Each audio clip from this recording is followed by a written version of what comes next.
best cobblers now in 2022. Now, I'm checking with the Belgian. Strade doesn't count for cobbles, Benji? I would argue that Strade is a combination of like 80% puncher, 20%. It's a yes or no question. No, it's 80%. Like when we're playing Pro Cycling Manager as a video game, we also say like, how much does the cobble stat work on this parkour? I'll say 80% hills, puncher, and 20% cobbles is Strade. It's a difficult one. Wout van Aert, he won E3 in Omloop at a canter. RVV, he had COVID. Roubaix, he was arguably the strongest and got worked over by team tactics and Ineos being incredible. And his rear wheel collapsed. Van der Poel remember the back issues? He had a very light preparation. MSR doesn't count, but he did MSR Settimana, and then all he did was Dwars Door and RVV Paris-Roubaix. He won Dwars Door and RVV.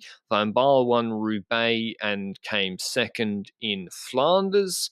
Pogacar came fourth in Flanders, 10th in Dwars Door. He was good in the cobble stage, good in Strade, and Laporte was sort of there and didn't win Kerner in the end. He was close to winning Kerner, second in E3. Kung was always like top 10 in just about everything. Biniam won Gent-Wevelgem, but then he didn't do RVV, right? He went home. But this show, as always, is brought to you by Zwift. Whether you're just starting out on your cycling journey or are looking for those final tune-ups ahead of a big event or race, Zwift is the online cycling platform that makes things fun, as well as being the named sponsor of the Tour de France Femme avec Zwift and this podcast. If you want to find out more about Zwift, the platform, the race, go to Zwift.com, and if you want to try it out, you can get a free 7-day trial. Now, when I look at like this list, I'd argue there's a lot of riders that are like the outsiders and so forth, but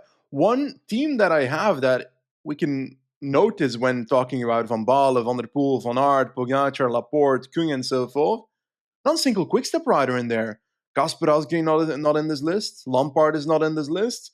Both had good moments in the season, but quick-step was just slaughtered by injuries and COVID throughout Algarve with Asgreen and so forth. I think Stibar and Lampard had to DNF from Paris-Nice because they were ill.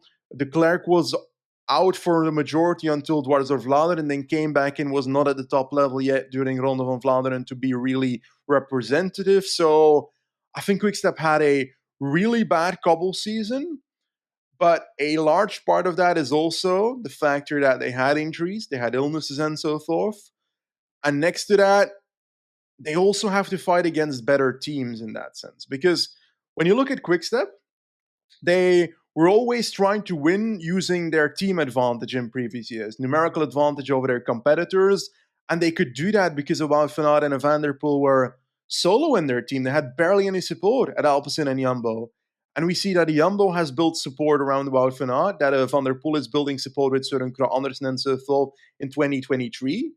Do you think that this is going to make Quickstep's fighting for the classics even harder in 2023, that these two other formations can also work with numerical advantage, and Ineos doing the same in some other races? Or do you think that Quickstep's reign is over at the cobbles? I think it is, unless they send Evenepoel to the races. They kind of need the trio of Asgreen, Evenepoel, Alaphilippe. Otherwise, they're a bit light on unless one of the younger guys like Stan van Tricht, who I like, or Maro Schmidt, who I also think is really good, unless they step up in a big, big way, they have to step up. Otherwise, because Stibar's out the door, Lampard, Seneschal don't really seem to be moving the needle in the same way as like, I don't know, the Jumbo and Ineos squads are stronger and Pogacar is strong too. I think they have to send Evenepoel and Alaphilippe to the classics. But my top three, I'm really flexible on this because, to be honest, Ineos probably had the best classic season of a team, but they shared it around a little bit.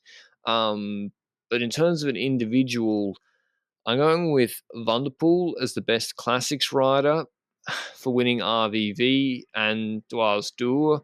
Now, I shit on Dwars door all the time, but I don't know, he was really strong in that race, and there were some good guys in that race. And then RVV, he played it well, matched Pog, and then won the sprint easily. Roubaix, he wasn't as strong. Van Aert, I have third, and I have Pog second as the best cobbler. I think Pog on the cobbles is a god. And if he'd done Roubaix this year, I think he would have been up there in Group 1, no problem. So, and Strata he won. So that suits my narrative. So that counts. And he was one of the only other people that gained time in the cobble stage in the tour. So, well, unlucky there maybe because he got COVID and couldn't do RVV. How would he have gone there? Maybe he loses to Van der Poel and Pogacar, and then it's even more clear cut. I don't know. So, but yeah, that's my list: Van der Poel, Pogacar, Van Aert.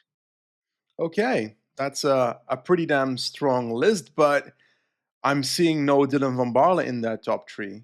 And that's a rider I do have in my top 3. I feel like he was arguably, if we look at the most important Cobble Classics, which is Roubaix and RVV, the most successful in the results.